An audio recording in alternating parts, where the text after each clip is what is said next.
PowerNomics, Chapter 7. Practicing Group Politics. Transform weakness into power by getting others to play with cards that your group deals.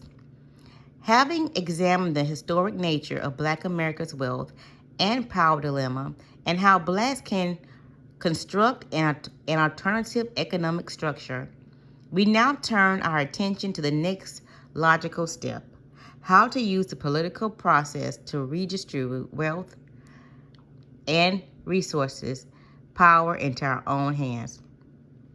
The strategies for solution arise out of the nature of politics and its roles. Politics, as we know, is relatively new. The word and concept first appeared in England around 1529 with the beginning of Black enslavement and the early stages of industrialism. The term politics was borrowed from an old French word, politique, and it emerged from the struggle to control the increased spoils of power and wealth produced by Black slavery.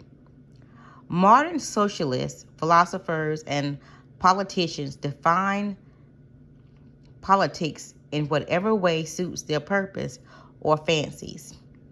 In espousing their views, they most often define politics as the art of the compromise or the art of the possible. However, for our purpose, these definitions are meaningless. They say nothing about the real nature of politics and the rules of the game. In the real world, politics can be defined as the process that decides who gets what material benefits out of life. Politics is about power. It decides who has food, income, education, shelter, heat, and health care. It allows the nation's political elite and overclass to play gatekeeper. They dispense resources on a trickle-down basis. Those who are the closest to them at the top get the lion's share first, while those on the bottom get the least and last. In a competitive society, there is little, if any, incentive to look out for underdog group.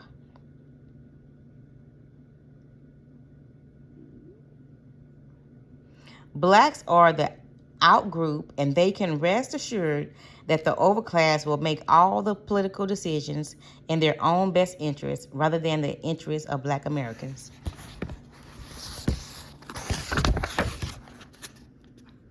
The rules of the game.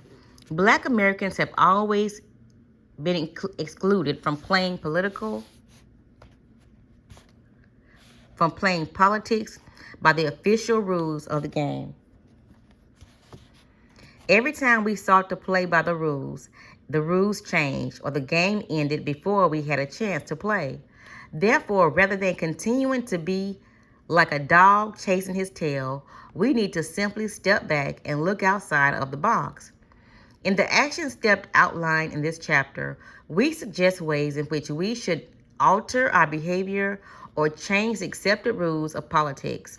But in all instances, we must adhere to fundamental rule of all politics, quid pro quo. It means something for something, or at a more familiar level, it means you scratch my back and I'll scratch yours. Those who invest their time, energy, and resources in support of a political issue, candidate, or political party expect to be compensated in a manner that is equal to their investment. Ballot box. Figure 17. It took us 400 years to get this piece of paper. In America, this rule of politics applies to everyone except Black people. The primary reason for Black Americans being an exception stems from structural racism and various community pressure and attitudes that set them apart as a political subculture. Political subcultures are typically minimally integrated, and out of fear of losing their lowly status, they do not resist being treated as subjects. Lacking population numbers, wealth, and leadership, They reject dissent and passively follow the majority society, even though they may gain only very small benefits. This is especially true in the case of Black Americans who traditionally support white candidates and their political parties out of a sense of obligation. History does not show any instances in which Black Americans have been compensated on a quid pro quo basis for the political, cultural, or economic contributions they have made. The worst part of this picture is that Black America has not demanded a quid pro quo relationship. In explaining how Cuban refugees in Miami were able to economically and politically surpass subordinate Blacks in Miami within 1 decade, a Cuban told me, "We are not like Black people who always march, demonstrate, beg. We demand what we want. Blacks have petitioned for freedom and equality, but never demanded quid pro quo compensation for their political loyalty, labor, patriotism, or cultural contribution."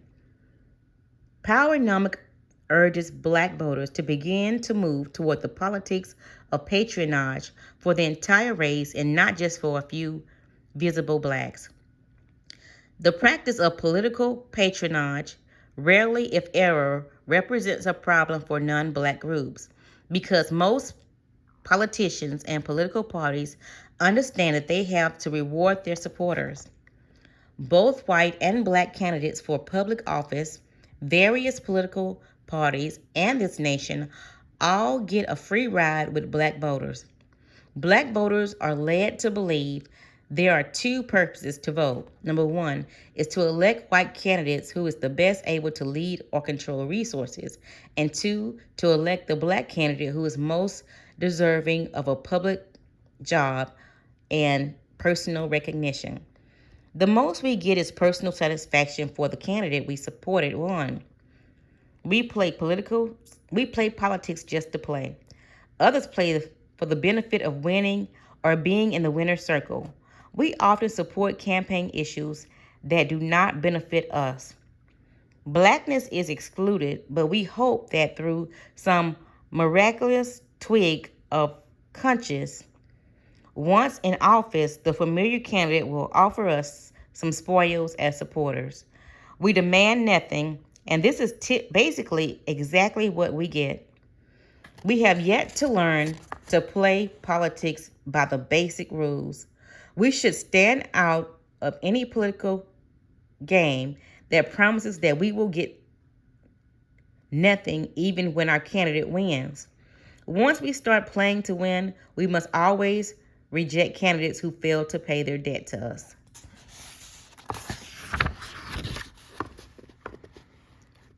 Political accommodation is obsolete. Playing American politics based on the need and interests of other groups is playing politics just to play. Politics is economic Darwinism. It is rooted in selfish economic aims. Players compete to protect what they have or for further gains. Those who operate from altruistic feelings about helping everyone may play the game, but they will not win. Booker T. Washington was a pro-Black leader. Washington's greatest weakness was his dream of being the greatest accommodator between Blacks and whites. He destroyed Black Americans' hope of being an independent and competitive people by telling whites at the Atlantic Fair in 1896 that Blacks were the most patient, faithful, and law-abiding and unresentful people that the world had ever seen. The white society rewarded Washington and Black Americans for their humble, meek, compassionate, and non-competitive attitudes by subjecting them to another 60 years of Jim Crow slavery. Playing and winning in politics must be based on group interests and not misplaced group loyalty and faithfulness. Black America's political agenda must be just as narrow and exclusive as white politics, Jewish politics, Hispanic politics, gay politics, and women politics. And just as others competing groups have elected officials who speak strictly for them. Black people ought to have elected officials who speak for black people and practice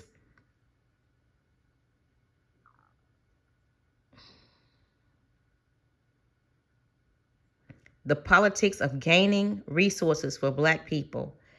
The issue is not about getting along socially. With more than 9,000 black elected officials in America, we are now in a position to practice the politics of getting ahead. Black elected officials cannot challenge the status quo by creating alliances with competing groups. Alliances must be based on common objectives and benefits.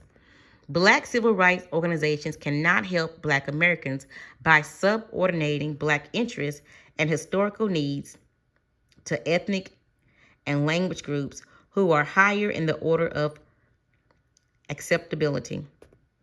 Several Hispanic and Korean immigrants told me that they entered this country above Black people and were advised, even before they got here, to avoid association with Blacks. Ethnic immigrants know Blacks were slaves, but they do not understand the legalities of slavery that still handicap Black people. What they do understand is that regardless of how low they may fall, they will never sink as low as Black people. Black Americans' humble, non-competitive attitude toward politics and business reinforce the popular image of Blacks as weak and undemanding and allows others to take advantage of them. As the farmer said when asked how he planned to get his crops to market, it's easy. The willingest jackass will have to pull the heaviest load. For centuries, Black Americans have been the willingest jackass in American politics. Now that role must change. The new Black political orientation. The new Black political orientation must be practicing the politics of gaining resources rather than the politics of morally and establishing civil rights. Those who own and control resources have both rights and might. Therefore, based upon our own group's self-interest, we should use the political process to redistribute America's resources, redress historical injustices committed against Black people, and improve the social economic conditions within Black communities so that Black people can have functional communities in which to work and live. We could greatly benefit from practicing group politics predicated on a group basis, advantages that help us own and control wealth, land, businesses, and other resources. Listed below are 12 action steps or strategies to play the game and create political conditions for economic success for Black Americans. Political action step number 1, promote group self-interest and use political acts to empower Black America. In any race or contest, a group that has no self-interest cannot successfully compete or win. Black America are inextricably bound together by many forces and factors: the presence of racism, African heritage, slavery, emancipation, integration, and overall victimization. Yet, as a race, we continue to promote the political agenda of the majority society and its ethnic subgroups rather than our own. We can neither compete nor win as integrated do-gooders. Racial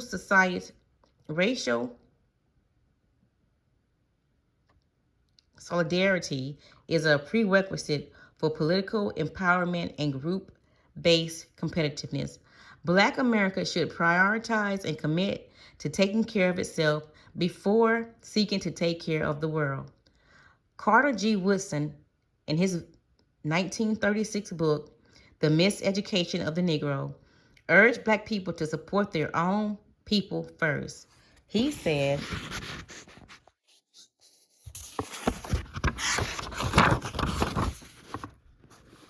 there was nothing wrong with Blacks being kind, generous, concerning, forgiving, and compassionate towards all people, but begin with your own people first. Over a half century later, We have still not learned to place our own group interests first. As long as other groups remain primarily interested in their respective groups and placing their interests first, Black people must be equally as protective and interested in our own group. Some Blacks may perceive any group towards group self-interest as a move towards separation or hate. America's Black overclass, Black elected officials, ministers, business leaders, civil rights representatives, and celebrities are particularly susceptible to this kind of thinking. They fail to understand that directing their resources to aid their own people is normal and natural. A move towards group self-interest would signal a maturation and a readiness to practice group economics and group politics. The pursuit of empowerment is more about self-interest than high-minded principles. Politics based upon turning the other cheek and forming coalitions with rival ethnic, and language groups is ultimately doomed to fail for Blacks. Races are won by getting ahead, not helping other participants gain competitive advantages. Believing that God helps those who help themselves, European immigrants built competitive communities, businesses, and political organizations around the needs, interests, and goals of their own people. Subsequent non-European ethnic immigrants, religions, and gender groups did the same thing. But in nearly every instance, all of those groups established barriers to exclude Black people. Representing all the people. Only Black people will represent the universe and use non-specific organizational titles that avoid identification with their own people. The NAACP represents the civil rights interests of colored people and the welfare of poor people and the multicultural poor whites.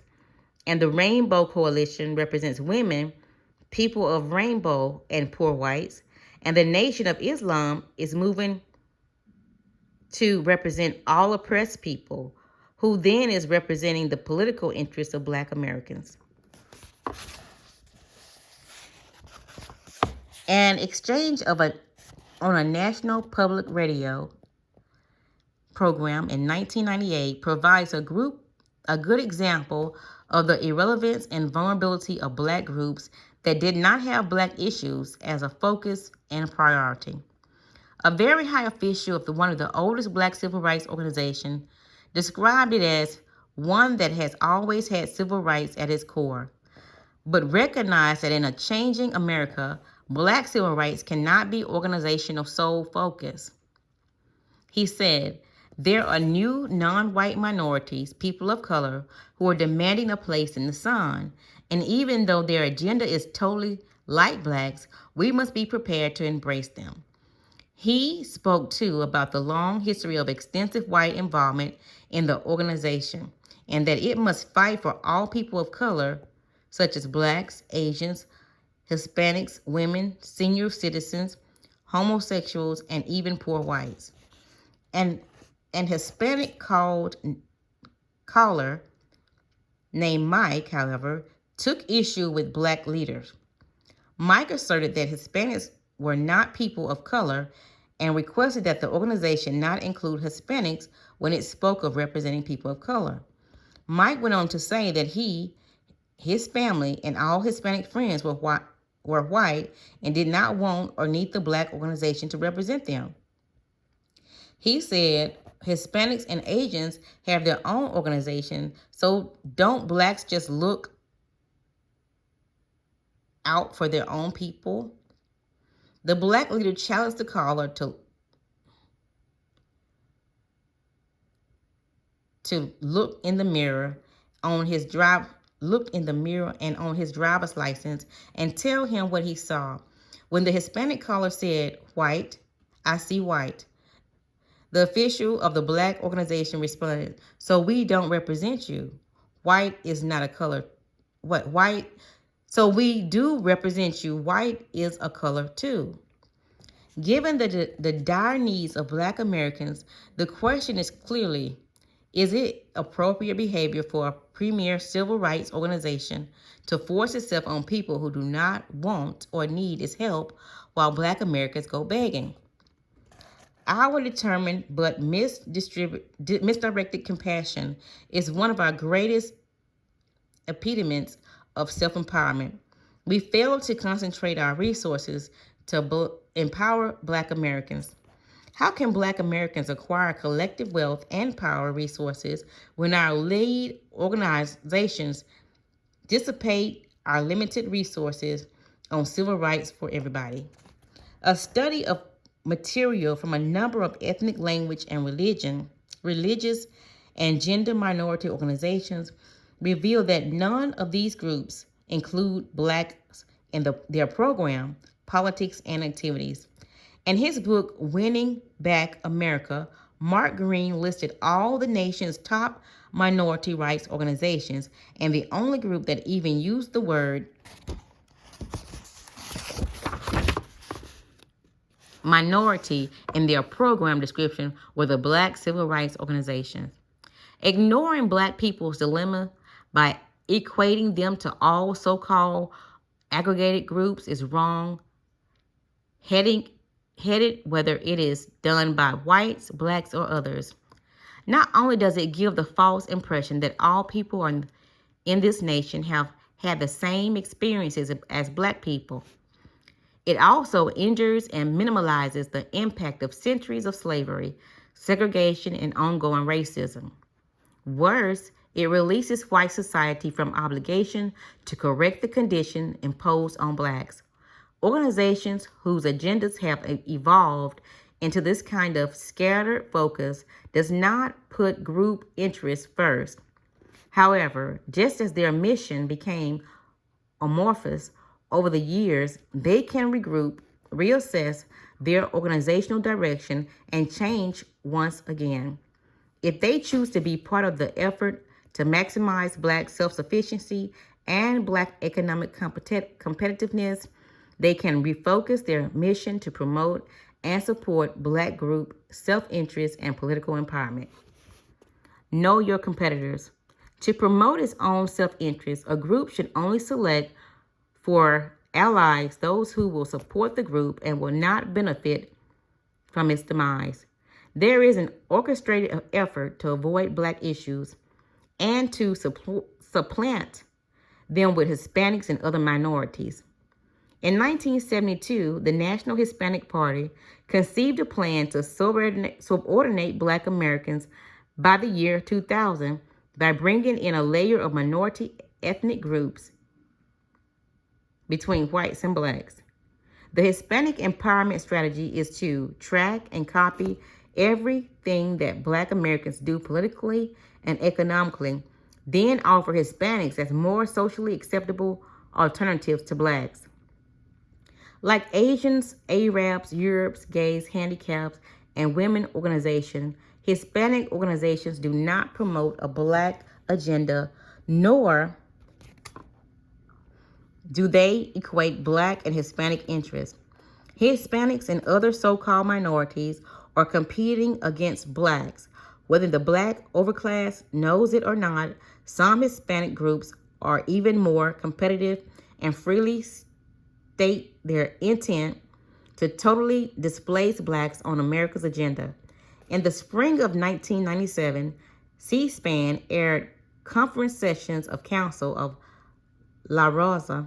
Several speakers spoke openly and emphatically about how Hispanics would change the issue in their country from Black and white to white and Hispanic.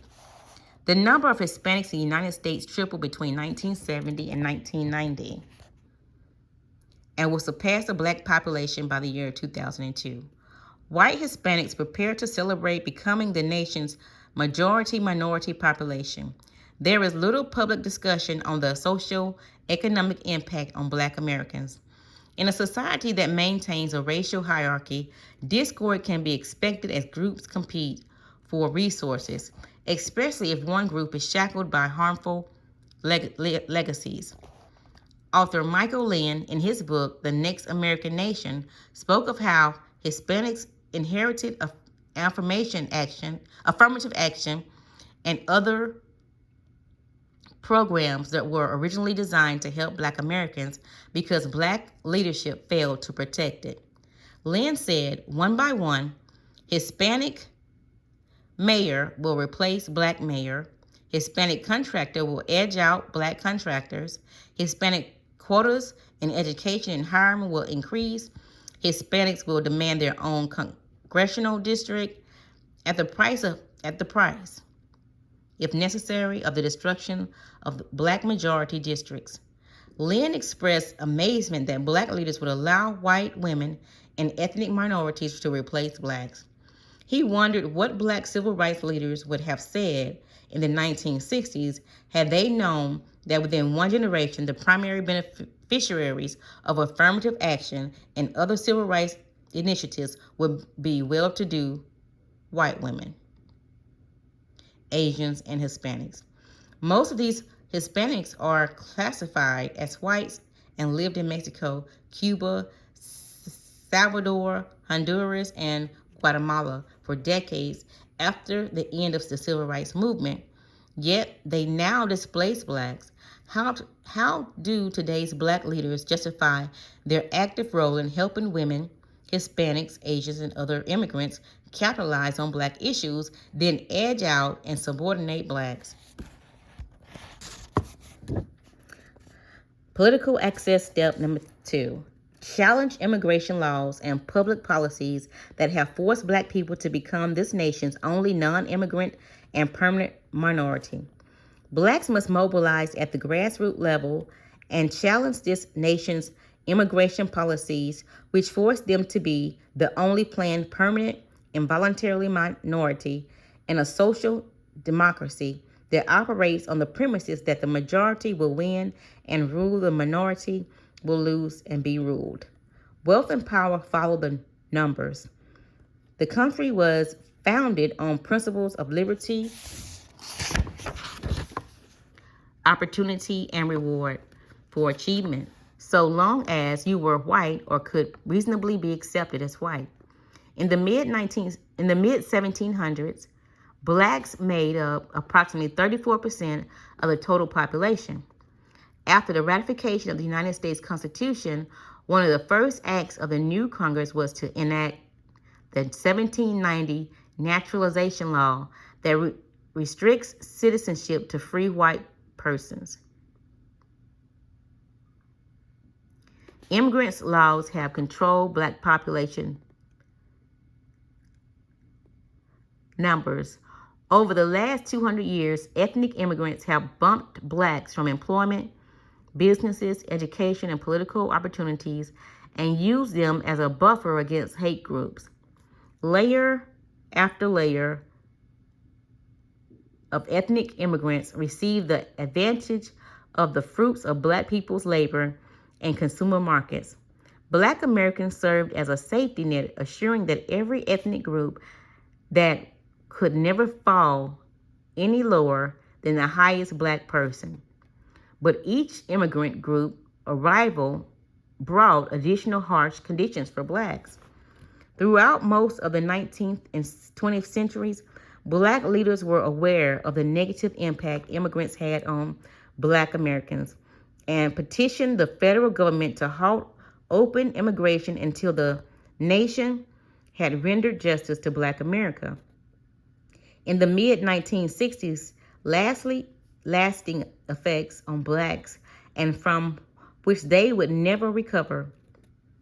First, Black leaders abandoned Black people and reversed the commitment of civil rights from Blacks to humanitarianism, support for all struggling people. Second, they only dropped their opposition to immigration but began to support it. In the book Immigration Reconsidered, Lawrence Fuchs, a political scientist who has published widely in immigration and ethnic studies, describes a chain of events. In the mid-1960s, Cuban immigrants were flooding into Miami and displacing Blacks from their service jobs. Though Blacks were economically devastated, Martin Luther King Jr. decided not to pit black economic needs against the desires of Cubans to come to this country. He referred to them as struggling minorities, and the die was cast. Almost all black leaders bought the social accommodation script. Fuchs states in part because of King's inspiration, almost every major black leader in the country, including the mayor of several large cities and leaders of national organizations, signed an advertisement for International Rescue Committee in 1978, headlined Black Americans Urge Admission of the Indo-Chinese Refugee. Fuchs said that King's altruistic attitude was picked up by such people as Vernon Jordan, past president of the Urban League, Benjamin Hooks, past president of the National Association for the Advancement of Colored People, Jesse Jackson, founder of the Rainbow Coalition, and various members of the Congressional Black Caucus. In the 1970s, the Congresswoman Curtis R. Collins, D. Illinois, declared that Americans must continue to have an overriding loyalty to mankind as a whole. Congressman Mickey Leland, D. Texas, called on the federal government to help refugees out of our compassionate commitment to human rights.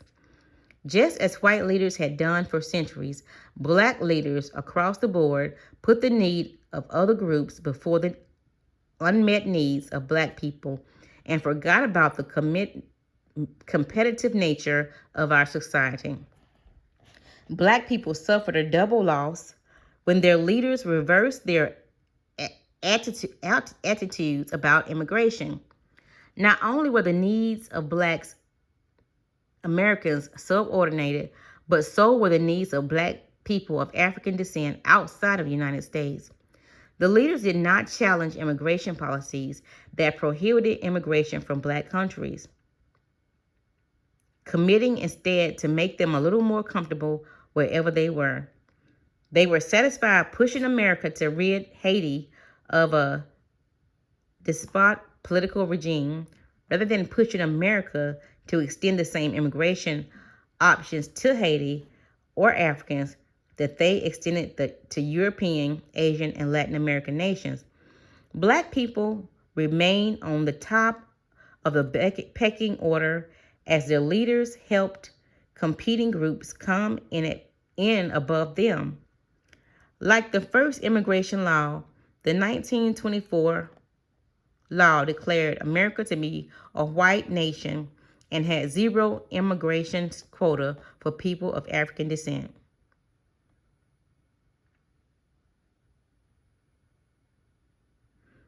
That remained in effect until the mid-1960s, when it increased from 0 to 0.5%. The new immigration laws ensured that European ethnic groups, later expanded to Asian and Hispanics, remained dominant by settling new quotas based first on national origin of immigrants and then on their skills and training and family reunification. In some rare exceptions, foreigners were granted political asylum. Millions of the Hispanics and Asians illegally immigrate to America and are regularly granted amnesty. For physical and ideological reasons, people of African descent do not qualify for specific exceptions. They cannot walk across the border, and since blacks around the world live under similar conditions, it is difficult to prove they are immigrating for political rather than economic reasons. Black Americans cannot reproduce fast enough to keep up with the pace of 3 to 4 million immigrants who annually enter this country. What can the black masses do at this point in time? Grassroots blacks can begin to began by pressuring their leaders to go back and address the needs of Black people. Black leaders can demonstrate their commitment to their own people by challenging the immigration laws,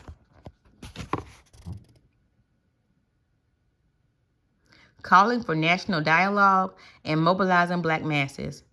Black people can relocate their places of residence to become a majority population in the specific cities or regions of the country. Blacks would have a population advantage if they were to relocate to or ethno-aggregate in the 6 southern states of Florida, Mississippi, Alabama, Georgia, Louisiana, and South Carolina. They could become a significant political and economic force and impact regional and national politics. They could control the electoral votes in presidential elections. Once they become the majority population, they must begin to act like the majority.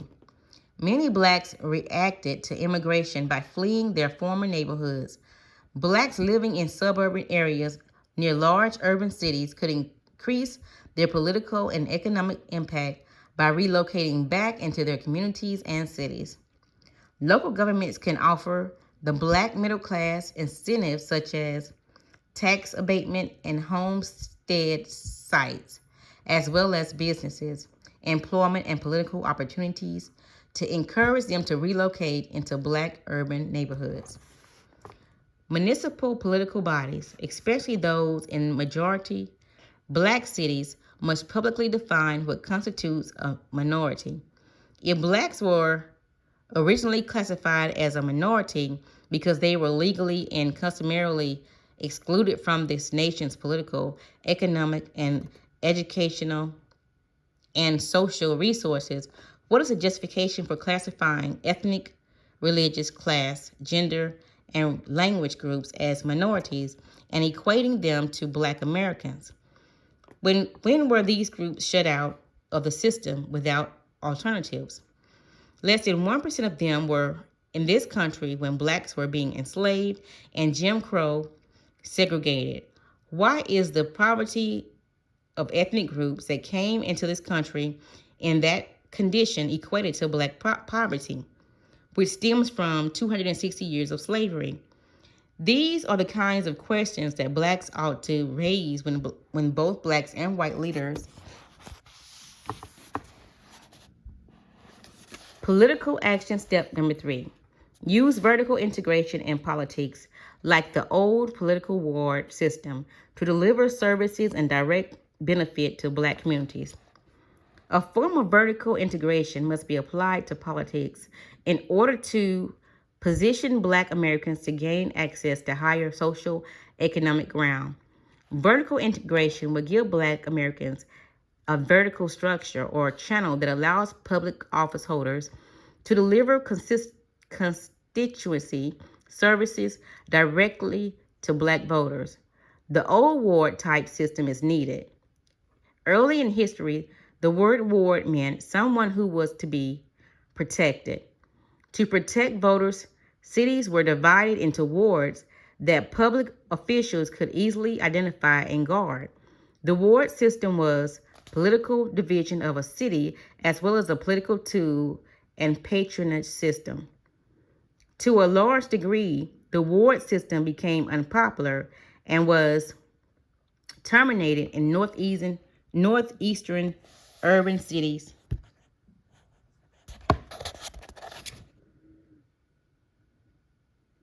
In the early 1940s, in the response to the developing civil rights movement. For centuries, European ethnic groups used wards, politics, and political machinery to empower themselves. Both gave the ethnic groups effective mechanisms for maintaining group unity, political spoils, lines of communication, voter involvement, and a device to enforce political accountability. Black America has never had such a political system or machinery. Immigrants used the ward system to look after their most important needs. In exchange for voting in blocks, They received a variety of services such as assistance with citizenship papers and patronage in public sector jobs, such as policemen, firemen, clerks, and other public jobs. The ward ethnic political machinery in such places as Boston, Italian community provided food, fuel, rent payments, and helped immigrants in times of emergencies, all in return for a united ethnic vote. Ward politics were vehicles that aided European immigrants in direct exchange for their political loyalties.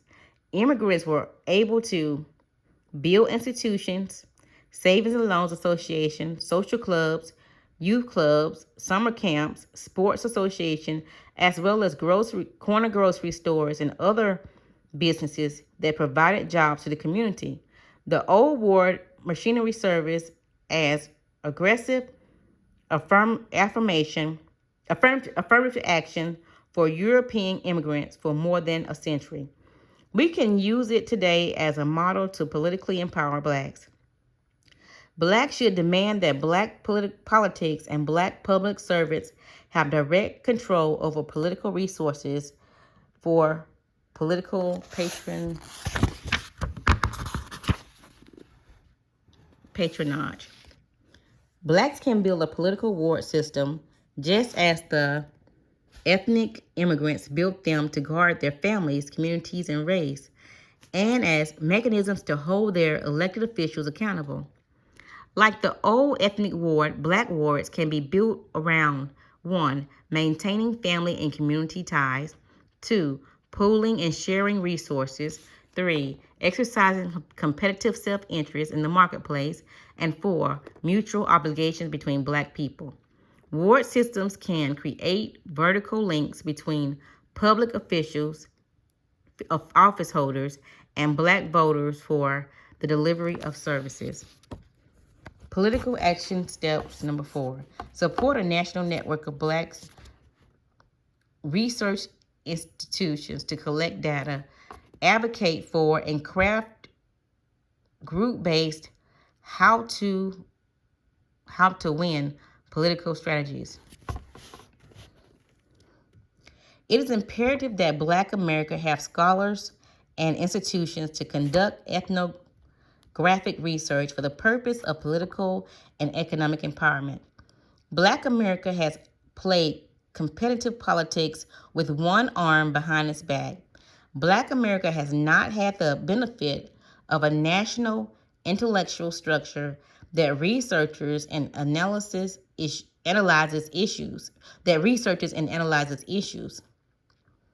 and crafts of a national intellectual structure that and crafts proactive how-to strategies for Black Americans. The majority of society has well over 1,200 public policy institutes or think tanks, as well as thousands of university-based research institutes whose sole purpose is to bring concentrated brain power to bear on every conceivable issue. These majority policy institutes has a collective budget of more than $500 million and approximately 6,000 employees. These public policy institutes vary ideologically from ultra-right conservatism to middle of the road to ultra-liberalism. The nation needs and deserves research and viewpoints that are from a Black perspective of life. Black people need research organizations that will develop politically and blueprints to help Black Americans achieve self-sufficiency and competitiveness. That is the mission of the Harvest Institute, a research organization based in Washington, D.C., and founded by the author. Most Black communities-based organizations that could provide political and economic resources do not have the financial resources or the ideological commitment. The financial supporters of these organizations would not approve using charitable resources to socially engineer Black people out of their protracted dilemma. The burden falls upon Black Americans to save themselves. In developing the Black Political Power Toolkits, Black America needs a national network of public policy institutes that want to work toward PowerNomics visions. To form a network, each participating organization would develop or contribute a particular area of expertise. They would work together to do research, lobby, and distribute information to Black America. The network should be totally committed to increasing wealth, income, and power resources in Black America. Components of this network can construct themselves as voluntary, associates, civil groups, educational, or a number of other type organizations. To maximize their effort in communities, the local think tank should affiliate with Black colleagues in communities. The local think tank should affiliate with Black colleagues, business organizations, and churches that also subscribe to PowerNomics vision. Together and separately, they could function as a vital part of the national network, using newsletters, the internet, press releases, conferences, seminars, and public hearing to educate, inform, and influence Black voters and Black public officials. The principal goal of Black American National Intellect Network are to provide research to Black public offices, help the 20 most populated Black communities develop plans to rebuild communities and to practice group politics and economics, bring about economic and political self-sufficiency and competitiveness, apply the research principles and strategies of PowerNomics national plan to develop prospective solutions for Black America, establish new forms of institutional leadership, link knowledge to power by bringing together scholarships, strategists, and researchers, establish an electronic information network within Black America, develop public policies and programs for aggregate capital and stimulate vertical integrated Black-owned enterprises within Black communities, and promote group accountability, unity, and optimism. Political action step number 5, create a daily national print and electronic news talk show network that offers Black political perspectives on domestic and international events. The economic aspects of this action step were explained in Chapter 6. However, the political purpose is important to isolate and discuss. The saying, information is power, sounds good. However, information in itself is not power. Information represents only the potential for power, just like the power in a light bulb is realized only when it's connected to a circuit. Information lacks power until it is connected to a network and used by its owner. If we as Black Americans are serious about acquiring power, we must have a national network for information and news. We need to communicate information, strategies, ideas that connect the group and establish a potential for unity and consistency of message. A Black communication network would increase group power, especially when the information being disseminated is linked successfully with the group's visions and goals. Black America must be able to communicate with itself because we cannot play group politics or group economics without the capacity to communicate and share information. Mainstream media does not provide information that focuses on what helps Black people, what is helpful to Blacks. Just as we must break up with the white monopolies over wealth and businesses, we must also break up with white monopolies on research and information. Blacks must develop both print and electronic media in order to practice group policies effectively. Few black newspapers are viable today, and most of them are not dependent upon and controlled by white politicians and their business allies. They are used as propaganda tools for the established power overclass. Scattered and financially weak, they are forced to sell out to the highest bidder. To empower black weeklies, they should be nationally linked together to function as one newspaper. The first step towards building a national print media network is to create a national black newspaper whose foundation is rarely in place in the scattered independent black weeklies. How would it be done? The remaining 50 or so black weeklies can be fashioned into one nation, black weekly at first. Then once established, expanded to a daily paper patterned after USA and Today. USA Today assembles content, and many of the stories appeared first in other newspapers around the nation. Since many of those stories appeared in local newspapers, they have therefore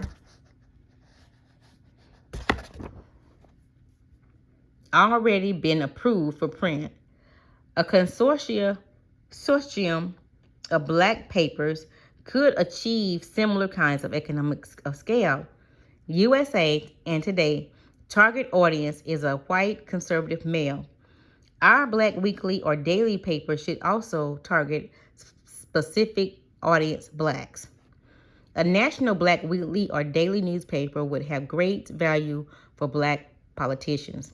The paper would give them a national feel for what is happening in and around black communities, and would also serve as a communication mechanism for publicizing political issues or importance to black people. Having access to all of black America through one vehicle would be important to our black officials who, once elected to office, take on national responsibility to and for blacks. A national black newspaper linked with a radio talk network would attract advertising dollars into black communities and businesses. Currently, mainstream advisors operate on the theory that they do not need to buy black-owned media because they can reach blacks on the same media they use to reach everyone else.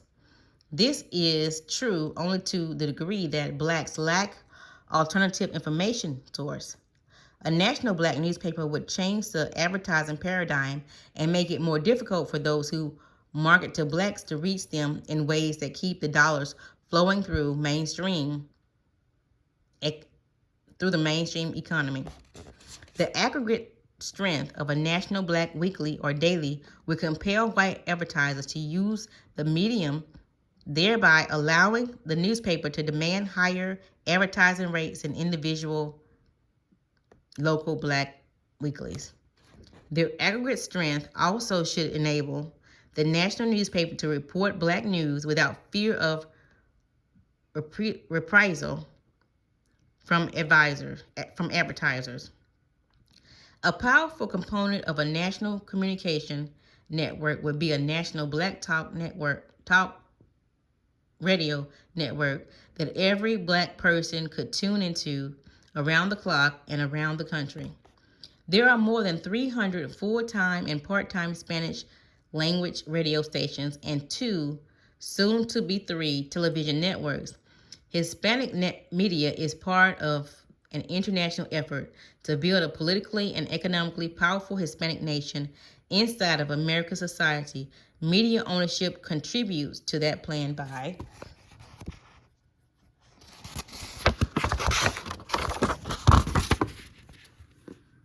one, using the Spanish language to promote culture, issues, and marked territory. 2. Providing an electronic channel of information for Hispanics. 3. Empowering speakers of Spanish over English. Black America lacks an approved culture and language system, yet Black-owned radio and television should serve the same function as Spanish language radio because Blacks are scattered people who are out of touch with themselves. But Blacks will soon lose the only national cable television channel owned by and programmed to Blacks. On November 4th, 2000, the owner of BET announced its sale to Viacom, a major white corporation.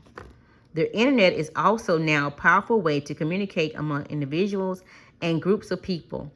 While not a substitute for the mass media, Blacks must influence policy and devise ways to own and control as much of the new technology as possible. Even more importantly, Blacks must not allow non-Blacks who own these new systems to aggregate Black consumer and exploit and profit from them. Political action step 6. Establish national political debate issues, forums, and conventions for politicians seeking Black vote. Black Americans must lock all candidates for public office and current elected officials into quid pro quo contracts with Black communities. Ever since America's founding and public debates have constituted a major part of the election process, debates are used as setting for candidates to present themselves and their ideas to the public. They give the public a chance to get to know the candidate and seek their support for issues and projects. However, most debates, from the Lincoln versus Douglas debate of the 1850s to local modern-day town hall debates, avoid any serious discussion of Black issues. For Black America to join the political discourse and wield political power, we must require all political candidates for high office to participate in Black-hosted national and local debates, town hall meetings, and other public forums, and to respond to questions about their commitment to Black empowerment issues. This practice would do several things. First, it would make Black America a part of the political process in a meaningful way. Second, it would bring respect to Black people and their voting power. Third, it would allow Blacks to regain some control over politics within individual Black neighborhoods. Fourth, Black America would have a chance to interact with candidates on key issues and extract irrevocable agreements between the candidates and Black America. And last, the publicized national debates would stop candidates for public office from taking Black Americans for granted by saying one thing to Blacks, then saying something totally different to another group or community about the same issue. The biggest benefit of national debates or forums is that they would expose and undermine Blacks who sell influence as Black leaders for personal gain and reward. Candidates who have nothing to offer Blacks will not likely come to Black communities. And if they don't come into our communities and participate in public events, then we know that they don't deserve our vote. Every candidate that appears before the Black Public Forum should present their agenda in terms of what they propose to do specifically and solely for Black Americans, not minorities, not women, not everybody. What they propose to do should be taken as a contractual commitment. All candidates, whether running for national or local office, should be asked the following questions. Do you recognize and understand the nature of race problems in America? Will you take steps to secure long overdue reparations for Black Americans? What other wealth, income, and business producing programs or public policies do you intend to create to advance Black entrepreneurship? What specific amount of money do you pledge to allocate into Black communities during your term in office? And how many Black millionaires that have the PowerNomics vision do you promise to make by the midterm of your office. Any candidate or office holder who does not provide acceptable answers to these similar questions should not get black votes. After the elections, blacks should ask newly elected office holders to return to the public forum and report on their progress in delivering the promised wealth resources. Those who follow through on their promises deserve continued support. Those who do not should either be subjected to the voters' recall and other black voters' backlash. In our effort to correct the wealth and resources disparities between the races, we must accept only those activities that successfully move social economic resources into the black community.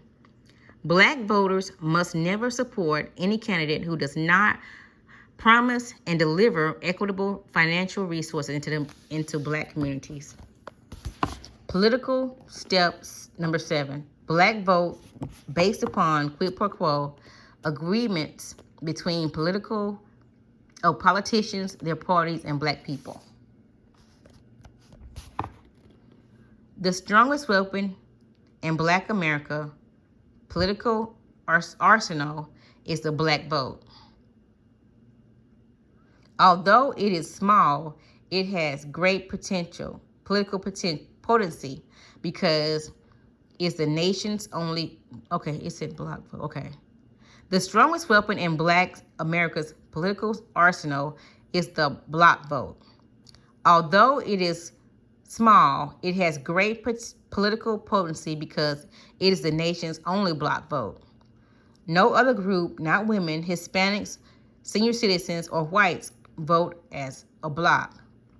These voter groups are not loyal to national political parties and rarely give more than 40 to 45% of their vote to any specific political party.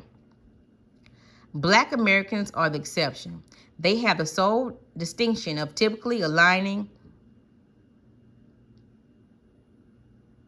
95% of their vote with a single national political party. For instance, from 1870 until the late 1930s, nearly 100% of this country's black voters voted as a bloc for the Republican Party. From the late 1940s until the present time, nearly 100% of the country black voters vote for Democratic candidates. Over the course of these 40 years, neither of the national political parties nor any white office holders have sponsored a program, public policy, strictly and solely designed to address the needs and interests of black Americans. They have never been paid a quid pro quo for their party loyalty and block votes. A block vote and quid pro quo communities go together like ham and eggs. They support and complement each other, but black voters do not demand, and white politicians do not practice quid pro quo with black voters. They are paid for their support with tokenism, even by liberal white political politicians who hire a few black staff members, appoint blacks to powerless boards, and socialize with blacks when there is a racial discord. Since blacks never seek group-based benefits, how would even a willing politician repay them? Reportedly, President Bill Clinton was amazed that blacks did not demand benefits for their unflinching support of him. However, as black America matures politically, the practice of ignoring the needs of black voters instead of quid pro quo for black America is no longer acceptable. Black Americans want to benefit in proportion to their contribution in political arenas. We must use quid pro quo agreements to ensure delivery of services and economic resources. We must use these agreements to establish clear distinctions between blacks and having access to power and blacks actually having power. Without agreement, only those black individuals and organizations who benefit from the status quid pro quo and hold themselves out as representing blacks will receive benefits, At best, the black masses will receive what little trickles down from broad, ambiguous programs designed for everybody.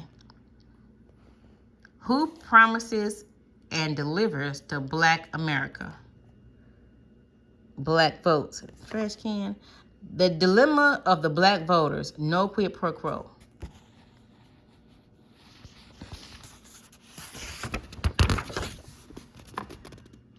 Our goal is practicing group politics is to own and control our own power resources. The difference between owning and having access is like a bank clerk whose job allows him to have access to millions of dollars. He cannot use his own personal benefit for his own personal benefit. It can be said without any hesitation that the majority of white society has no intention of voluntarily relinquishing control of any power resources that could have possibly altered their historically advantaged position. It is our responsibility to change the political leadership by leveraging whatever power we do have. Political action step number 8. Mobilize a reparations movement to place Black Americans in a status equal to American Indians with legal claims on the expropriation of labor, property, and life. Black Americans are entitled to monetary compensation from the government and private sectors for the myriad of losses that blacks have suffered, especially as a result of their ancestors being denied the fruits of their labors. Similarly, their descendants are due compensation for the compounded and unjust legacies of slavery, Jim Crow, semi-slavery. In terms of benefits to Black Americans, both integration and affirmative action were dead on arrival.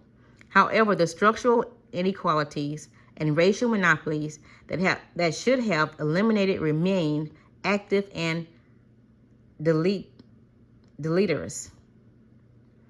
The best recourse for Black America is reparations, and it should be made by a national issue. It is no longer simply a subject for parlor room discussions, but an absolute necessity. It is most effective mechanism to deliver long overdue economic justice to Black America.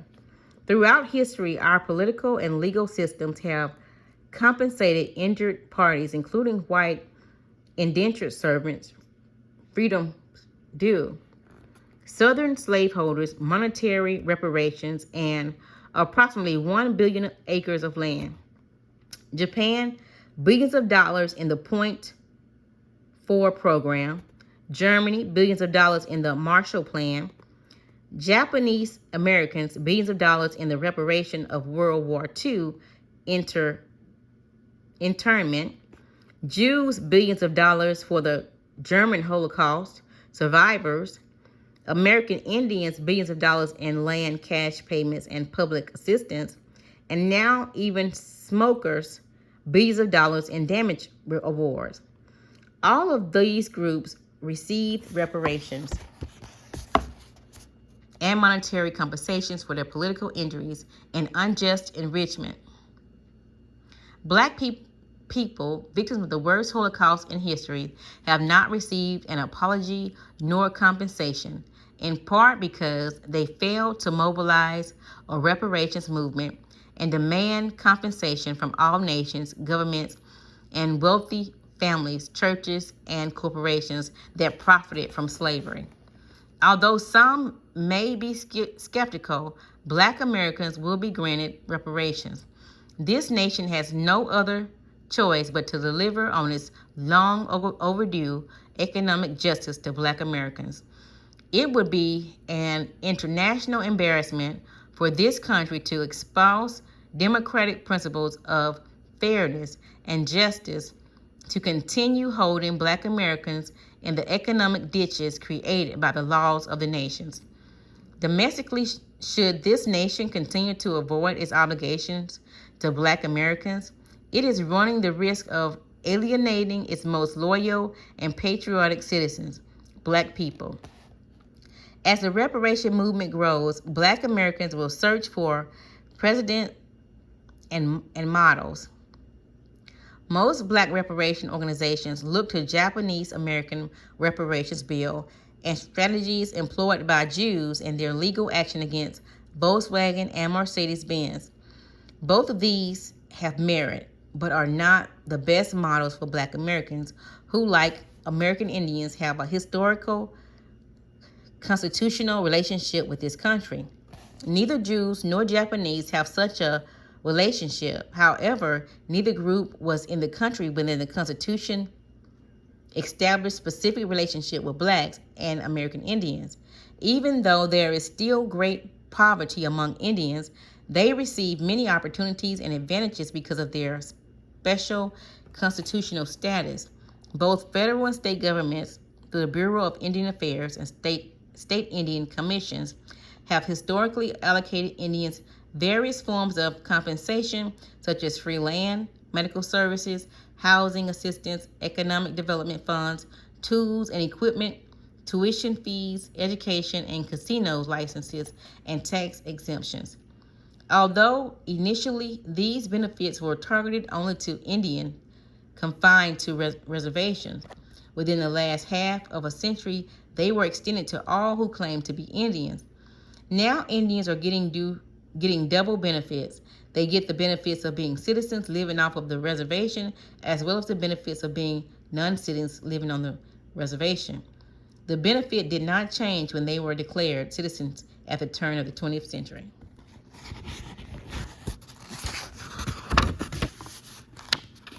Black people have an even stronger constitutional relationship with this nation than do Indians. Therefore, it should be easier to track American Indians and justify benefits of Black Americans.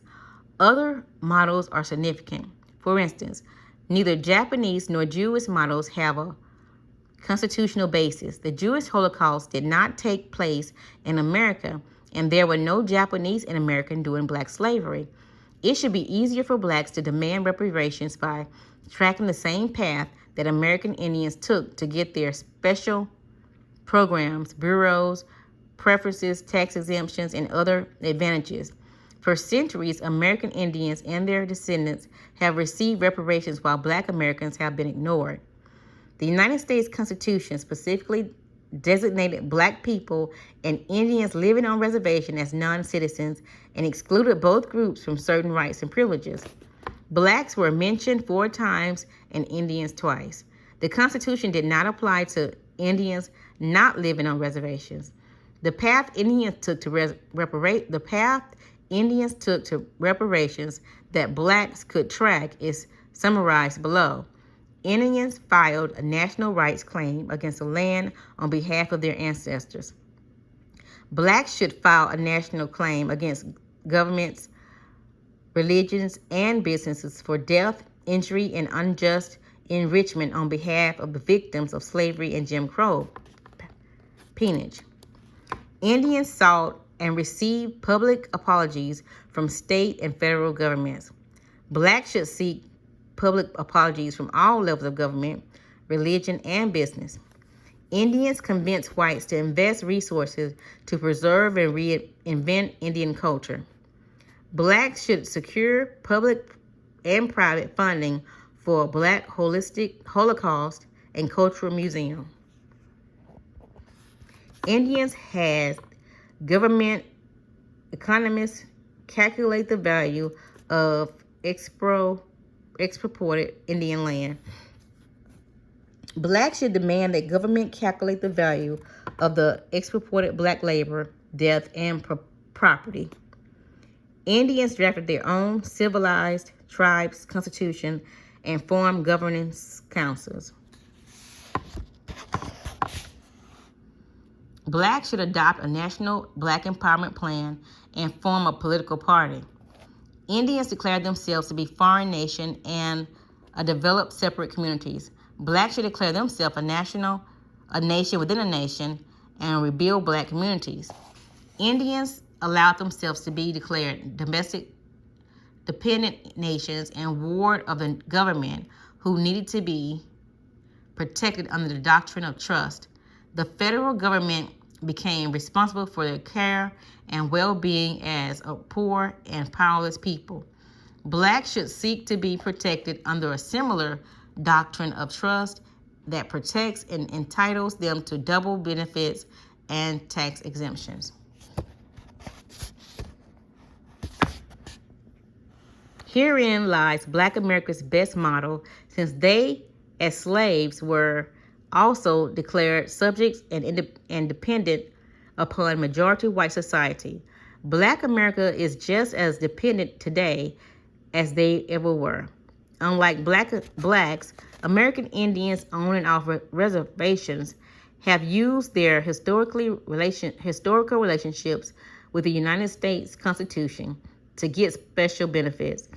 They are protected class, while Black Americans are unprotected class. They currently have 237 reservations, but they also have approximately 257 gambling casinos that bring in more revenue than all the 535,000 Black businesses put together. Congress has the authority to award funds to Indians. It also has the authority to award funds to Black ex-slaves according to the Civil Rights Act of 1866. On October 18, 2000, the Washington Post reported that Congress had exercised its authority to aid Indians when it awarded a new Mexican Indian tribe $23 million and about 4,600 acres to settle lawsuits over land that the tribe claimed under a grant from the King of Spain more than 300 years ago. Again, in a move that would cost taxpayers billions of dollars, Congress on October 27, 2000, urged the Clinton administration to settle the lawsuit over mismanagement of trust accounts for about 500,000 American Indians.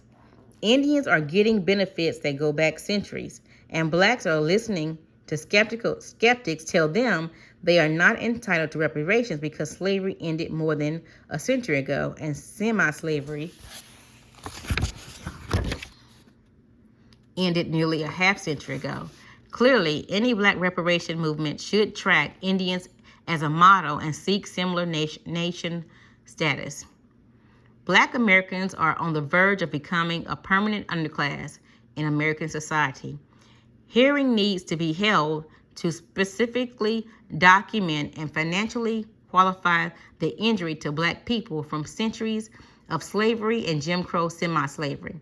The findings should be used to ascertain the many ways that Black people were harmed. The hearing should provide the foundation for corrective action in economic and education and other areas. They should be used to develop legal theories and policies for reparations. Making restitution for damages is rooted in the legal system and has been used by industrialized nations as a mechanism for apologizing and correcting institutional wrongs. Restitution has been made to nearly every group that has claimed injury except Black people. The hearing should determine the most appropriate form of reparations and how benefits will be distributed to. As much as possible, settlement should track the multiple forms of reparations received by Indians. Organizations should be established for the specific purpose of receiving and administering settlement agreement, an asset in a way to make Black America self-sufficient and competitive. If the civil rights movement was successfully redirected away from Blacks and to everyone, Blacks must expect that there will be efforts by both Blacks and whites to hijack reparations. Black Americans must be especially careful not to follow conservative liberals, Black leaders, or any other who ill-formed or operating in self-interest to derail or misfocus reparation efforts. Activities that are imprecise and based on poor and superficial scholarship will confuse the issue and kill the movement. If the reparations movement is derailed, Black America's last hope for economic justice will also be forever thwarted. The only way that the growing number of activities can result in benefits to all blacks is if the individual efforts are directed to the same outcome, economic justice for descendants of black slaves and a black America that is self-sufficient and competitive. Appendix B is a reparations plan in schematic form that can be used to guide black America towards reparations and economic justice. It will also be helpful to those in general public working to understand the issue. Political action step 9. Use electoral voting options to bypass elected officials and political institutions. One of the biggest political failings of Black America over the last half of a century is that it has been too quiet. The majority of societies began implementing its benign neglect policy in the early 1970s. This political policy, which declared Black Americans an absolute abandoned labor force, shifted white society's moral commitments from blacks to gender, class, ethnic, and language groups. Blacks seem politically paralyzed by this unexpected shift. With black leadership leading the shift, then later seeking to ally with the new class minorities, they had created a problem arose. In any competitive environment, an individual or group that is non-competitive is sure to become extinct. Black Americans are leaderless for all practical purposes. Black Americans must again become active and force those holding public office to be responsible to the needs and concerns of Black people. We need to initiate more direct action, whether we exercise electoral voting options, alter consumer patterns, or even use forms of civil disobedience. For example, we use boycotts and civil disobedience reasonably well generations ago. These acts can still grab the public.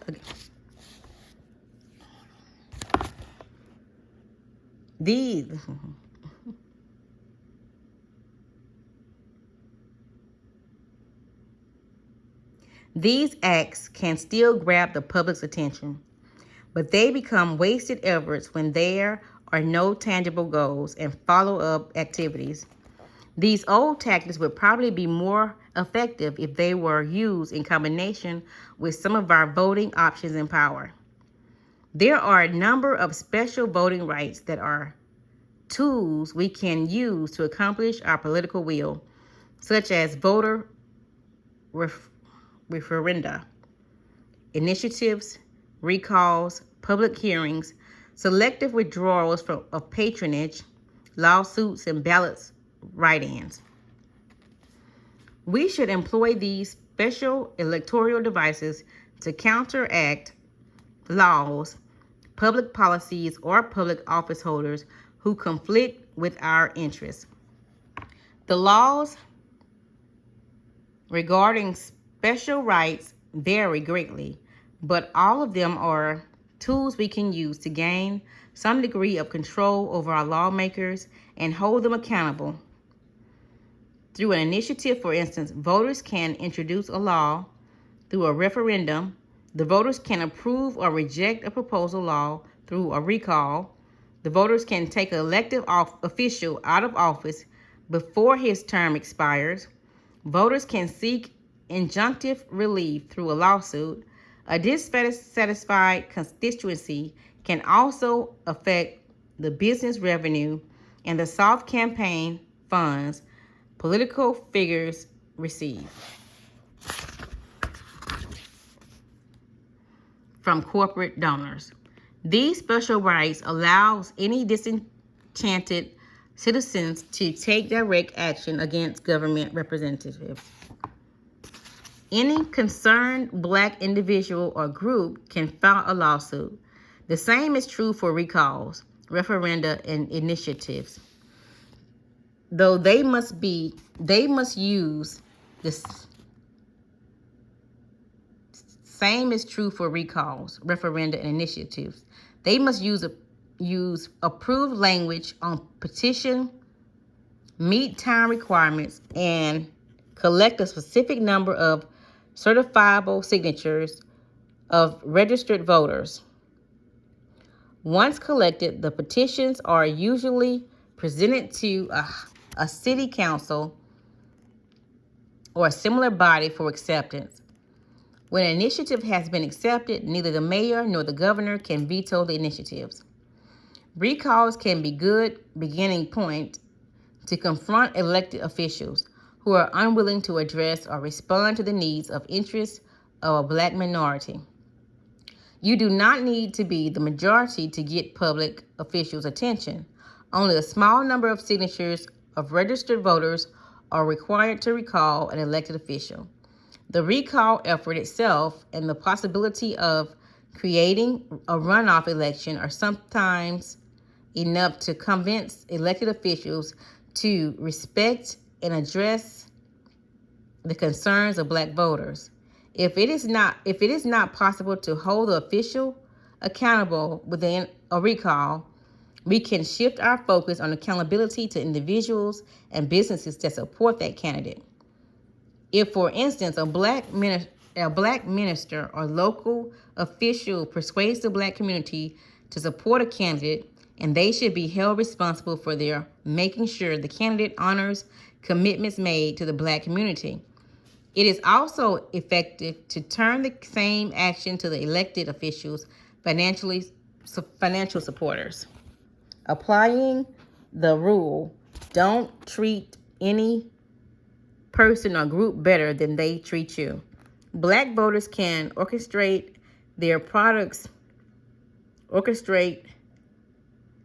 economic sanction, or withdraw their patronage from companies and their products until they hold the candidate accountable. Even if Blacks intend to withhold their votes, they should still register to vote because only voting provides access to these special voting rights.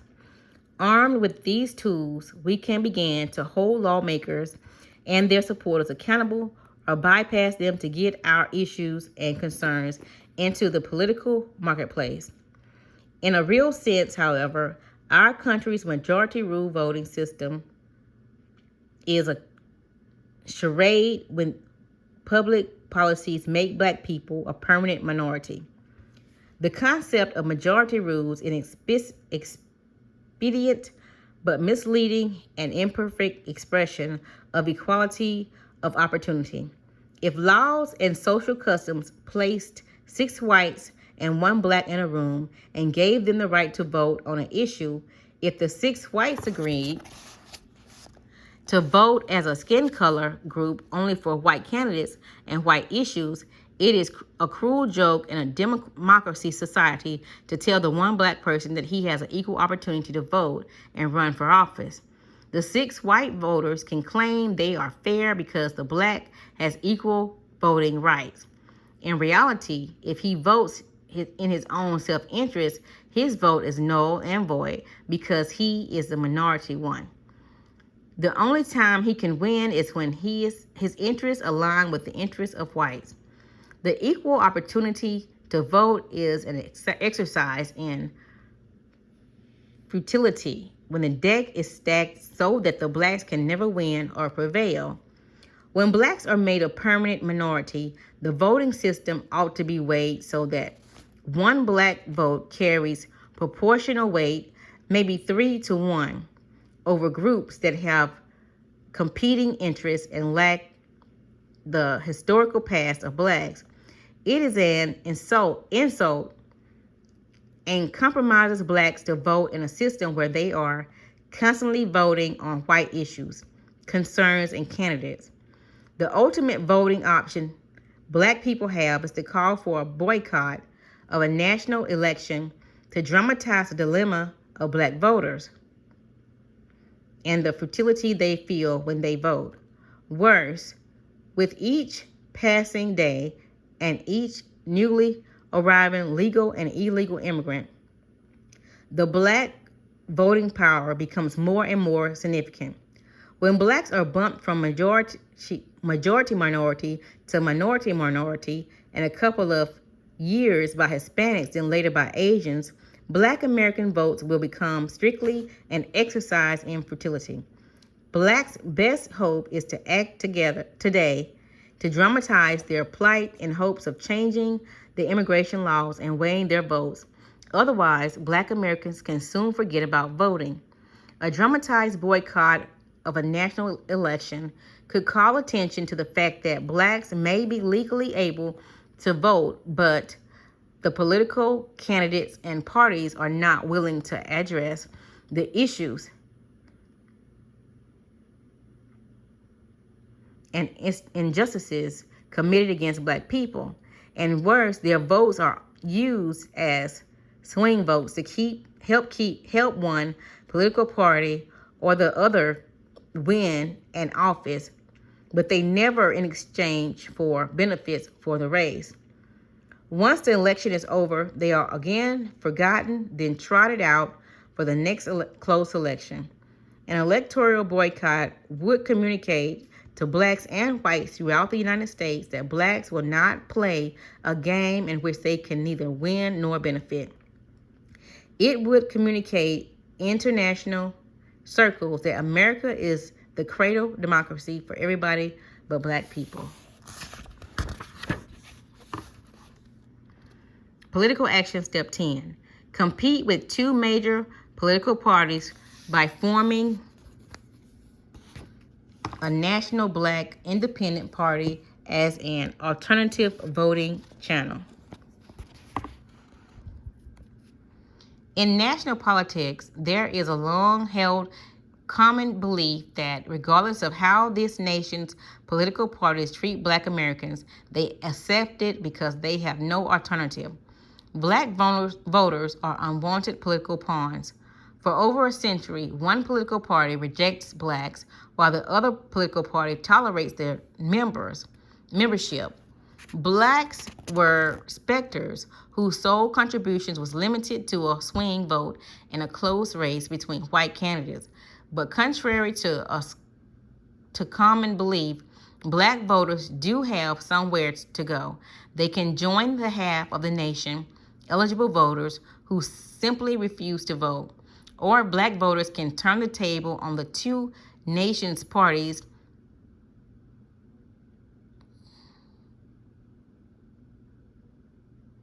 and instead of waiting to be used, rejected, or tolerated, blacks can do the rejecting. Black votes may be irrelevant, but if we apply the principles of ethno-aggregation, we can create something alternative. Through a divorce proceeding has yet to be announced, the marriage between Democratic Party and Black America, which was consummated in the 1940s, is on the rocks. The Democratic Party has been unfaithful to Black America. Instead of taking care of its home base of loyal black voters, the Democratic Party downgraded black rights and took up with every ethnic class, gender, and language group regardless of their party affiliation. The Democratic Party and black civil rights leaders brought down an array of minority and women competitors upon the backs of blacks before they had a chance to catch up from centuries of slavery and Jim Crow segregation. What can the Democratic Republican parties do for the black people in the 21st century?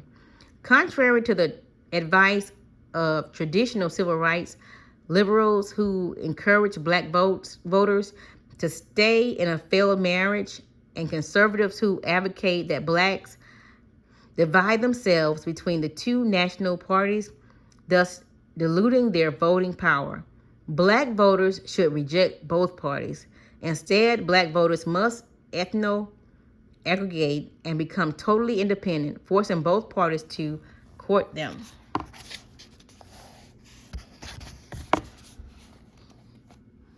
The basics of the Black Independent Party. Black Americans view political partisanship differently from white Americans. Black Americans believe in a strong loyalty, even with no fixed quid pro quo benefits.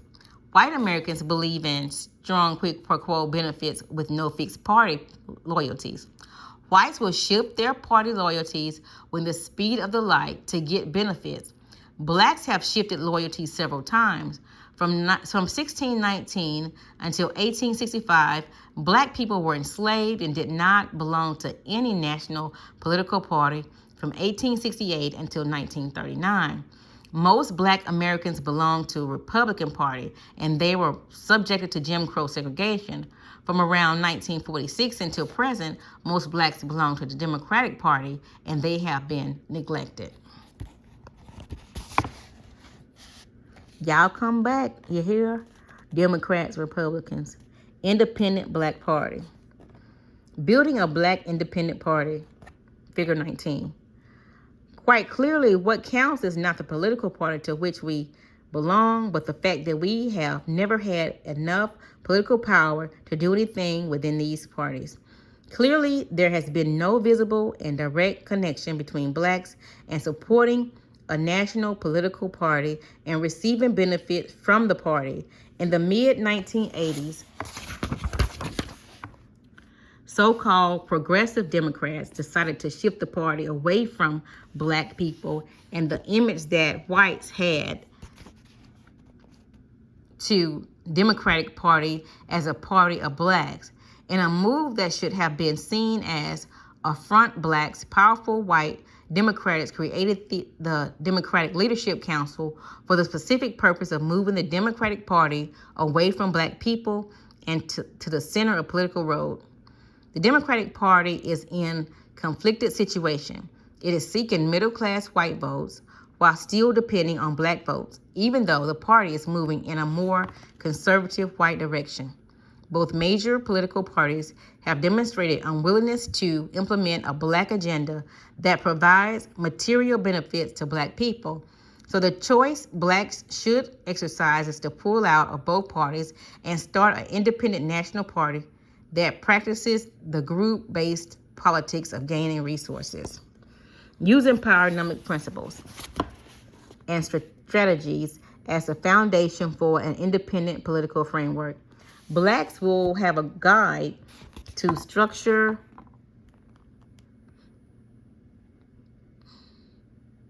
their party in their own self-interest. When they are not tied to any of the political national parties, there are numbers of activities for Black independent parties to consider to gain recognition, respect, and political power. First, this will be a vehicle to implement step number 9. Above boycott a national election. The new party can use a public platform to recruit membership. Second, Blacks should establish a national planning committee made up of academicians, and other Black stakeholders to build upon the base concept of self-sufficient and competitive Black America. A number of committed Blacks began the framework for a political party at the National Black Political Convention movement that was held in Gary, Indiana, in 1972. This effort did not get off the ground at that time because too many Blacks attendees believed in the Democratic Party and the integration dream. Third, while the Black Party is building, we must be realistic. Black politicians and leaders will not eagerly jump ship and lose their position in the political parties until it is clear that the new Black Party is strong. They will need some flexibility, but Black people will seek accountability. There is value in the leaders continuing to affiliate with the major national parties for a while. They must declare their commitment to Black causes and their intent to join the Black Party. They can practice being Black and change direction while negotiating benefits of Black America. When the new party is ready, those who choose should become part of it. 4. After the Black Party is operational, blacks should direct their efforts to register blacks as independents within a Black Party. 5th, blacks then inform both Republican and Democratic parties that they will vote as solid block for their own candidate or party. Or, in the absence of a solid block for their own candidate or party, or in the absence of a black candidate committed to PowerNomics vision for Black America, they will vote for candidates or parties that promise to deliver the most. 6th, black voters should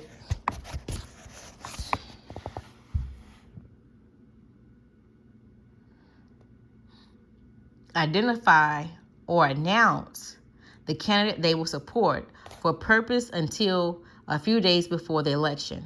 With that strategy, it is not likely that the block vote will be taken for granted. 7th, blacks should place candidates for public office on the ballot in all key states. 8, blacks should run strong black candidates to compete against the other nations' parties. And finally, blacks should always vote as a bloc. A national bloc party would give blacks a strategic and competitive advantage over the established national parties. Black candidates can run and win national office from independent party. Voter apathy, both black and white, is at an all-time high. Less than 50% of those eligible to vote do in fact vote. The fastest growing voter category in America are independent and non-affiliated. A recent poll showed that 36% of the electorate in the 1992 would have voted for Ross Perot, a candidate for elective party, if they thought he had a chance to win. In major elections, black candidates would be a major contender. If blacks committed to register, turn out, and vote at 3 times our current rate, similar to Jewish voters, Jews are approximately 3% of the national population, but they come out and vote at a rate 3 times greater than any other group. Blacks could have a similar impact if we use the same strategy. Blacks make up approximately 12.4% of the population. In the national election majority, white voters split their 80% voting population between the Democrats, Republicans, Reform, and Green parties. Normally, only 25% of blacks who are eligible actually vote. If all their things were equal, each party would receive 20% of the votes cast. If all blacks were members of a national black party, and if they registered and voted at 3 times their national pattern, they would have a major impact on any election. Blacks would get another benefit simply because the existing national parties would be concerned about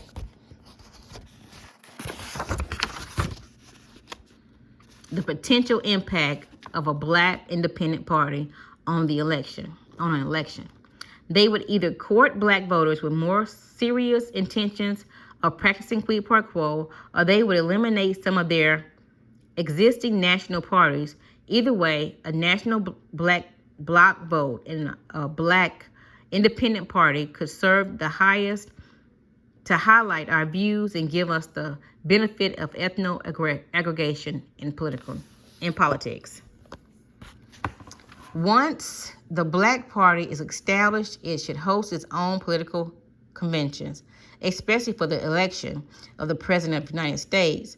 These conventions should be scheduled for a month of June, prior to the Republican and Democratic convention, perhaps to commemorate Juneteenth.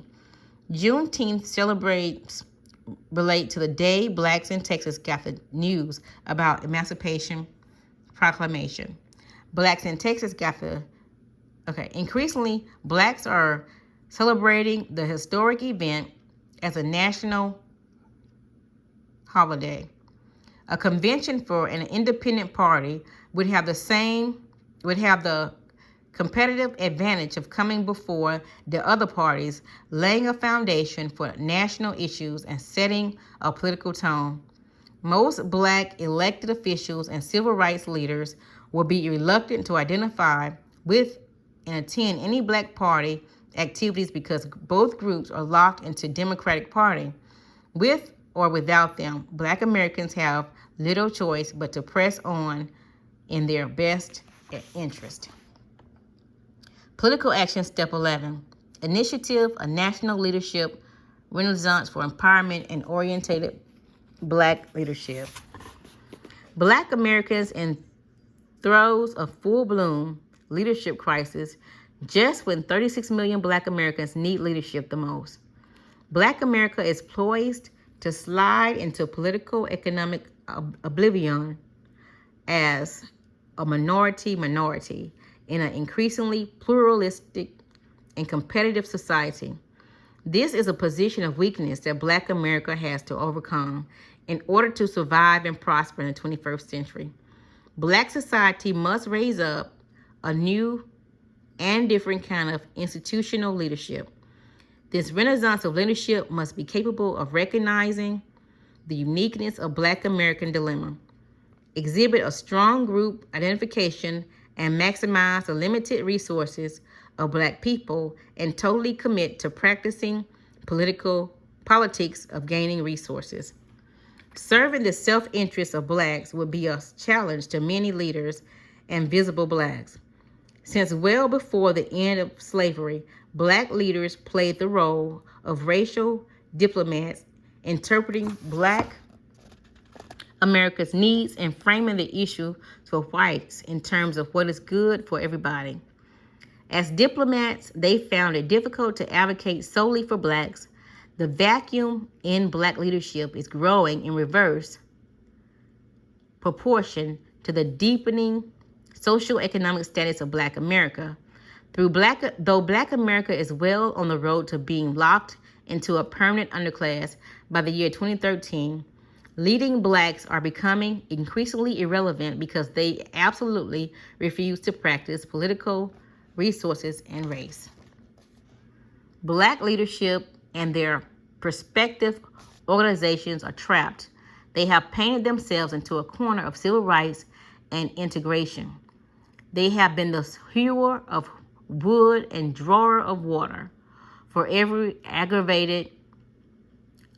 aggrieved group so long that they cannot change roles. Black leadership is being forced to represent all aggrieved groups, even if it is detrimental to their own best interest. Through others practice the politics of gender, ethnicity, culture, class, and language, Black leadership is prohibited from practicing the politics of race because nearly all members of the other groups are classified as white. Trapped within their own traditions,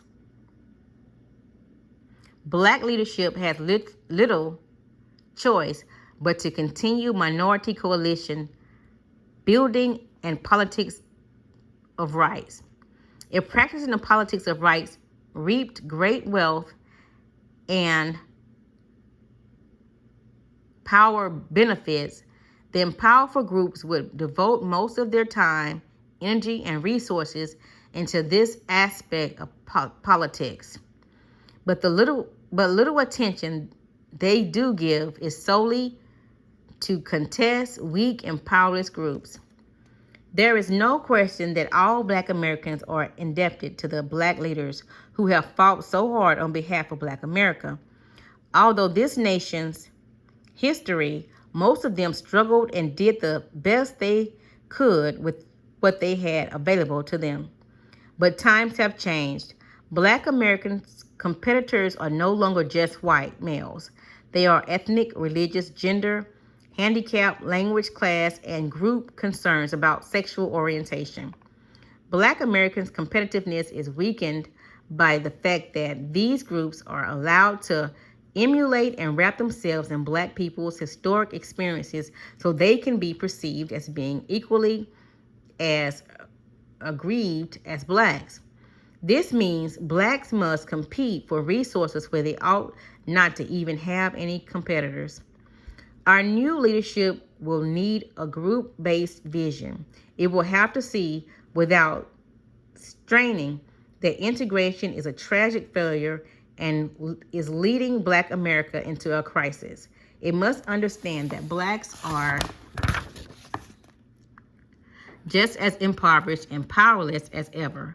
But to make matters worse, blacks have been stripped of their quasi communities, businesses, colleges, culture, disposable income, and minority status in a mainstream society, in large measure because of decisions black leaders made.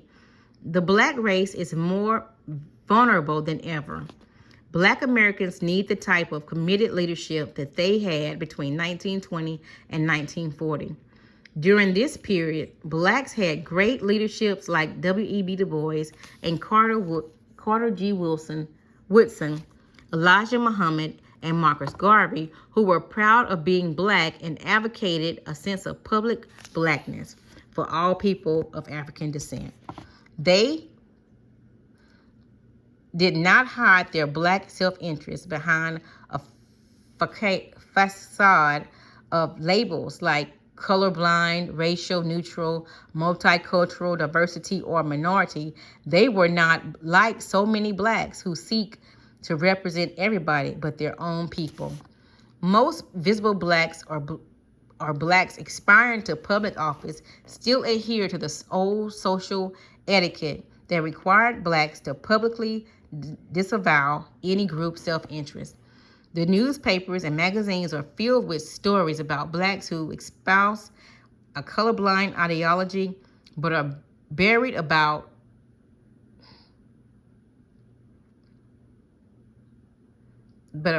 burdened by race issues. These are stories about black elected officials who suddenly avoided being perceived as a black candidate, whose officials in these stories are mayors in predominantly black cities, who boast that they are effectively neutering on race issues. Their indifference to their own people defeats the whole purpose of political and being elected to hold a public office. How can a black person justify running for office to represent the majority of white society? It was black people who have lacked political representation and access to public resources and public office for more than 360 years. When whites make up 99% of all public elected officials in America, why would black elected officials conclude that majority white society had a greater need for representation than underrepresenting blacks? Blacks holding public office should use the power of the office to address the wealth and resources, powers, and inequities that exist between the race problems that white office holders do not usually address. Everything is secondary. If black socioeconomic issues are not addressed by black officials or any black person who is in position to assist, then who does the responsibility in a representative democracy? The primary responsibility of a black person in leadership position should be to represent and reflect a cosmetic commitment to his group. Otherwise, the only benefit black voters can gain from electing a black person to office is simply the emotional thrill of having a person with black skin holding public office. Political action step 12, adopt a public code of conduct for group accountability. In politics, the temptation is strong to promise things that cannot be delivered or to sacrifice a constituency group for self reasons. Black Americans must devise a group code of conduct, role models, and the means to hold people accountable for how they treat black people. Elected officials should be the first groups of whom black people demand accountability. It is especially important for them to hold responsible those blacks who demonstrate more concern for broader society and its institutions than for the collective interests of black people. Listed below are some of the strategic black groups have employed to hold public figures accountable for doing injury to the group. Denounce blacks who displayed inappropriate behavior, staged public protests, and labeled them Sambos. Ostracize blacks who demonstrated inappropriate behavior and imposed social, political, and economic sanctions on them. Publicize the inappropriate behavior. Some communities, activists, circulating flyers and place pictures of the offending black on yard signs and posters and walls of shame. Presented Hayward Shepherd Award to those who practice inappropriate behavior. Hayward Shepherd was a black man who tried to warn the town of Harper's Ferry of John Brown's arrival in towns to free the black slaves. Brown's raiders killed him, but whites honored Shepherd with a monument. Oppose contract awards, jobs, political appointments, or public recognition to those who exhibited inappropriate behavior patterns. Whether or not a community adopts any of the above measures, blacks should establish organizations that protect the race and hold members accountable for their behavior.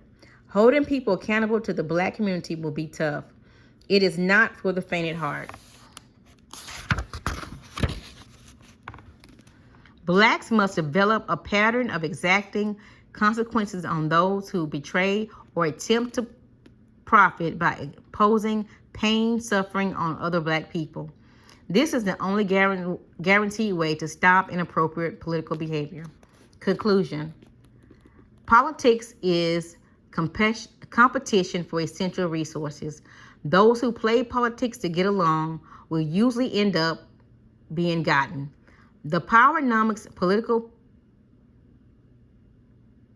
principles direct blacks to rebuild communities, maintain population numbers, and develop competitive human capital, secure resources to support an alternative economy, and ensure social justice. For blacks to benefit from our block vote, we must demand that candidates react to black issues and problems and not convert them to minority problems. We should demand that black leaders be black and that all those who seek black votes recognize and represent us as a group to which this nation owes a debt. Politics is played based on group self-interest and not altruism. In our new politics, everybody must be held accountable via an array of rewards and penalties. PowerNomics, Chapter 7.